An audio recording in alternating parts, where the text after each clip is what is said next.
अरे मैडम जी, आप इस स्कूल में नई हो क्या? हाँ मैं नहीं हूँ।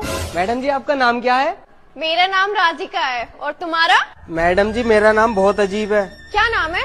अरे मैडम जी मत पूछो, फिर आप मजाक बनाओगी मेरी। अरे नहीं बनाऊंगी, बताओ तो। मैडम जी, मेरा नाम ना हस्बैंड है। हस्बैंड? ये कैसा नाम है? मैडम जी, मेरी ख्वाहिश थी कि कोई लड़की मुझे भी हस्बैंड बोले।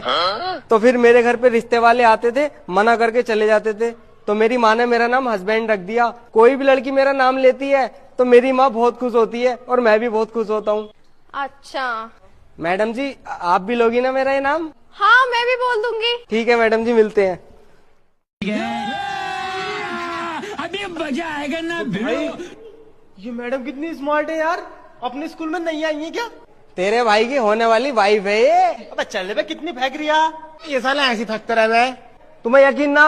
ना ना मुझे पता थी यकीन ना होगा।